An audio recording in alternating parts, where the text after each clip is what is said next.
మేడారంలోని హర్తా hotel సమావేశం మందిరంలో ములుగు జిల్లా కలెక్టర్ ఇలా త్రిపాఠి ఆధ్వర్యంలో పారిశుద్ధ నిర్వహణ శిక్షణ కార్యక్రమాన్ని నిర్వహించారు. ఈ కార్యక్రమానికి ముఖ్య అతిథిగా మంత్రి అనసూయ సీతక్క, పంచాయతీరాజ్ కమిషనర్ అనితా రామచంద్రన్ హాజరయ్యారు. ఈ సందర్భంగా మంత్రి మాట్లాడుతూ ప్లాస్టిక్ ఫ్రీ జాతరగా నిర్వహించాలని అధికారులకు సూచించారు. జాతర సమయం దగ్గర పడుతున్న తరుణంలో భక్తుల తాకిడి రోజు రోజుకి పెరుగుతుంది కాబట్టి అధికారులు భక్తులకు ఎలాంటి ఇబ్బందులు తలెత్తకుండా చూడాలని అన్నారు. భక్తులకు ముఖ్యంగా నిరంతరం త్రాగునీరు అందించాలని అన్నారు. జాతర ముగిసిన అనంతరం కూడా మమ్మరంగా పారిశుద్ధ పనులు కొనసాగించాలని అన్నారు. నా నెంబర్ కూడా టెక్స్ట్ మెసేజ్ పెట్టండి. తప్పకుండా నేను కూడా ఇప్పుడు ఎట్లా ఇక్కడే ఉంటాము. ఈ 1 వీక్ దాదాపుగా రేపటి నుంచి మరి ఇక్కడే ఉంటాము. కాబట్టి మీరందరి యొక్క సూచనలు, సలహాలు, సేవ, శ్రమను కూడా అడుగుతున్నాం. మీ శ్రమను అడుగుతున్నాం, మీ శక్తిని అడుగుతున్నాం, మీ సేవను అడుగుతున్నాం, మీ ఆలోచనను కూడా మేము అడుగుతా ఉన్నాం. అందరం కలిసి ఈ జాతరను శుభ్రమైనటువంటి జాతరగా, పరిశుభ్రమైనటువంటి జాతరగా మంచిగా, ఎందుకంటే జాతర అంటే ఎప్పుడు దుబ్బ అని అంటుంది. ఎంత వద్దనుకున్నా అది ప్రాబ్లం కనబడుతుంది ఎక్కడైనా, ఎంత చేసినా. ఇంకా మనం భక్తులకు కూడా కొద్దిగా అవేర్నెస్ ఇవ్వడం, తర్వాత షాపర్స్ అంటే బిజినెస్ పర్సన్స్ కూడా, చిన్న వెండర్స్ ఎవరైతే ఉన్నారో వాళ్ళకు కూడా మన వెంకయ్య గారు ఒక అనౌన్స్మెంట్ చేయాలి. ఎవరు షాప్ ముంగట చెత్త కనబడితే వాళ్ళకి 500 ఫైన్ ముందు నుంచి అది చేయాలి. తర్వాత ఆ రోడ్డు మీదకి కూడా వచ్చినాయి, ఒక మార్కింగ్ లాగా అయితే వేయండి. కొంచెం షాప్స్ కిందికి పోవాలి. విపరీతంగా తాకిడి కూడా పెరిగింది. ఇప్పుడే ఇంకా 2 డేస్ అయితే ఇంకా అది పెరుగుతుంది. కాబట్టి మీ అందరి యొక్క సేవలను మేము ఆహ్వానిస్తూ మీకు అందరికి కూడా మేము తోడుగా ఉంటామని తెలియజేస్తూ, మనందరి యొక్క సహకారంతో శానిటేషన్, డ్రింకింగ్ వాటర్ ఈ 2 కూడా నా దగ్గరే ఉంది. ఈ సమ్మర్ ఎండలు కూడా బాగా వచ్చేసినాయి వాస్తవానికి ఈ జాతర. కాబట్టి మంచినీటి సమస్య కూడా ఉంది. కాబట్టి వాళ్ళతో కూడా తప్పకుండా మళ్ళీ ఒక రివ్యూ కూడా పెట్టుకుంటాము. మీరు అందరూ కూడా సహకరించి ఎక్కడ చూసినా మరి ప్లాస్టిక్ రహితంగా, అదేవిధంగా డస్ట్ రహితంగా ఉండే విధంగా సహకరిస్తారని, శ్రమిస్తారని అందరికీ విజ్ఞప్తి చేస్తూ మనస్ఫూర్తిగా ధన్యవాదాలు తెలియజేస్తాం. లాస్ట్ జాతరలో బాధ్యతలు ఇచ్చిరా లేదా నాకు తెలియదు, కానీ నా డిపార్ట్మెంట్ కాబట్టి అదేవిధంగా అక్కడ ప్రిన్సిపల్ సెక్రటరీ గారు, ఇక్కడ కమిషనర్ గారు కూడా స్పెషల్గా కేర్ తీసుకొని, ఇది మన శాఖ, మన మంత్రి గారు ఇక్కడ నుంచి ప్రాతినిధ్యం వహిస్తున్నారు. సో మనము ఇంకా బాగా చేయాలన్నటువంటి ఉద్దేశంతో మిమ్మల్ని చాలా మందిని ఇప్పుడు కొత్తగా కూడా కొంత అడిషనల్గా కూడా తీసుకోవచ్చు. ఏది ఏమైనా మనందరికీ ఇష్టదైవాలు, అదేవిధంగా ఇంటి ఇలవేల్పులుగా ఉన్నటువంటి దైవం. ఎందుకంటే ఆ బిడ్డలు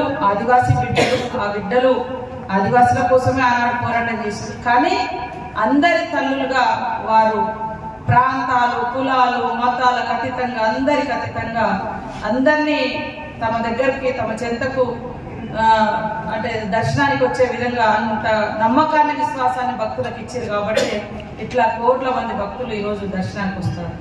కాబట్టి వారి అంటే సన్నిధిలో మీరందరూ పనిచేసేటువంటి గొప్ప అవకాశం వచ్చిందనే మనం భావించాలి. ఎవరు ఇది ఒక పనిష్మెంట్ గా కాకుండా ఒక అవకాశం, ఛాలెంజ్, ఆపర్చునిటీగా. చాలా మంది అధికార పాపము ఎలక్షన్స్ కోడ్ తోటి లేదా వివిధ రకాలుగా పోతుంటే వాళ్ళు బాధపడుకుంటూ పోతున్నారు. అంటే మాకు ఈ అవకాశం రాకుండా పోతుంది అని, మేము ఈ జాతర నిర్వహించే అవకాశం మాకు రాకుండా పోయిందని ఆల్రెడీ ఒక 2 months కింద పోయినటువంటి అధికారులు ఉన్నారు. డిస్ట్రిక్ట్ బాస్ అంతా ప్లాన్ చేసుకునే, అంటే ఉదాహరణకు అట్లాంటి ఫీలింగ్. ఎందుకంటే ఇది ఒక గొప్ప అవకాశం. మనం ఇంతమందికి సేవ చేసే ఎట్టే టైంలో, అంటే 3-4 డేస్లో ఒక 1 crore పీపుల్కు మనం చేస్తూ ఉన్నాం. కాబట్టి మీరందరూ కూడా మరి మీ యొక్క విధి నిర్వహణతో పాటు మానవత్వాన్ని, మంచితనాన్ని, మంచి మనసును జోడించి మన శాఖతో పాటు ఇతర కూడా ఎక్కడైనా మీకు డిఫెక్ట్స్ ఏమైనా కనపడ్డా, లోపాలు ఎక్కడ కనపడ్డా వెంటనే ఆ సంబంధిత అధికారులకు చేరవేసి, ఇలాంటి ప్రాబ్లమ్స్ భక్తులు ఫేస్ చేస్తున్నారు, ఇట్లా ఇబ్బంది అవుతుంది కాబట్టి మనం దాన్ని సరిచేయాలి. ముఖ్యంగా కమిషనర్ గారు వారు పదవి బాధ్యతలు చేపట్టిన తర్వాత మరి సమ్మక్క సారలమ్మ దేవాలయానికి వచ్చి మీ అందరినీ కూడా ఇక్కడికి ఇన్వైట్ చేసి మీతో సమీక్షా సమావేశాన్ని నిర్వహిస్తున్నందుకు వారికి ప్రత్యేకంగా ధన్యవాదాలు.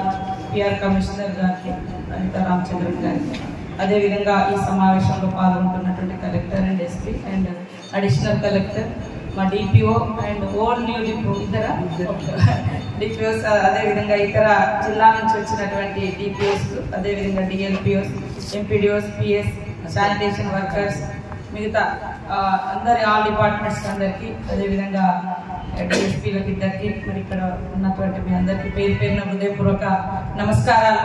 మీ అందరికీ కూడా మంచి జరగాలని ఆ దేవుణ్ణి సమ్మక్క సారలమ్మను కోరుకుంటా ఉన్నాను, మొక్కుకుంటా ఉన్నాను.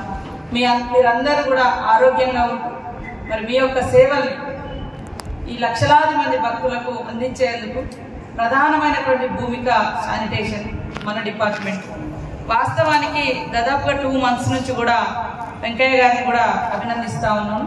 ప్రత్యేకంగా వారు నిరంతరం కష్టపడి ఎప్పటికప్పుడు పరిశుభ్రంగా ఉంచేందుకు వారు కూడా చాలా కష్టపడుతున్నారు.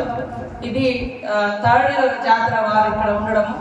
ఎప్పుడు కూడా నేను ఇక్కడ ఎమ్మెల్యేగా ఉన్నప్పటి నుంచి నాతో పాటు అంటే నేను చెప్పిన సూచనలు సలహాలు, నేను కూడా గ్రౌండ్ నుంచి వచ్చినటువంటి వర్కర్ని, ఏదో పై నుంచి వచ్చిన వాళ్ళు కాదు. ఈ జాతి బిడ్డగా, ఈ ప్రాంత ప్రజాప్రతినిధిగా, ఈ ప్రాంత బిడ్డగా, అనువనువున తెలిసిన వ్యక్తిగా నా సూచనలు ఏదున్నా కూడా వారు ఎప్పటికప్పుడు అనుసరిస్తా ఉన్నాడు. కాబట్టి ఇప్పటి వరకు శానిటేషన్ ప్రాబ్లమ్స్ రాకుండా